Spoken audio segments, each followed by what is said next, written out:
गडचिरोलीच्या चामोर्शी तालुक्यातील विदर्भाची काशी म्हणून प्रसिद्ध मार्कंडा देवस्थानामध्ये श्रावणी सोमवार निमित्त भाविकांची मोठी गर्दी झाली। सकाळपासून भगवान मार्कंडेश्वराच्या दर्शनासाठी लांबच लांब रांगा लागल्या असून मंदिर परिसर भक्तिमय वातावरणाने भारावून गेला। प्राचीन मार्कंडेश्वर मंदिराला धार्मिक, ऐतिहासिक आणि स्थापत्य कलेचं विशेष महत्त्व आहे।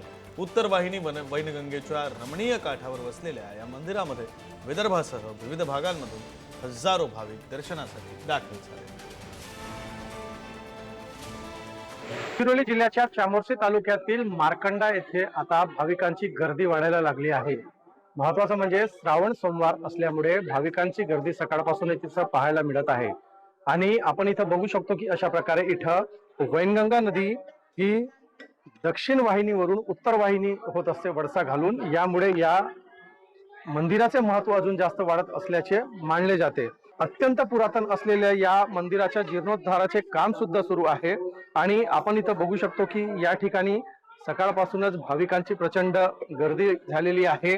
भाविक जे आहेत ते सकाळपासूनच इथं दर्शनाकरिता येत असतात, आपले साकडे इथं घालत असतात। गडचिरोली जिल्ह्याच्या चामोर्शी तालुक्यात असलेल्या या देवस्थानाचे विशेष महत्त्व मानले जात असते। आपण इथं बघू शकतो की अशा प्रकारे विविध प्रकारचे कलाकृती सुद्धा भिंतीमध्ये रेखाटण्यात आलेली आहे आणि या ठिकाणी नागरिक जे आहेत ते सकाळपासून रांगा लागून आहेत।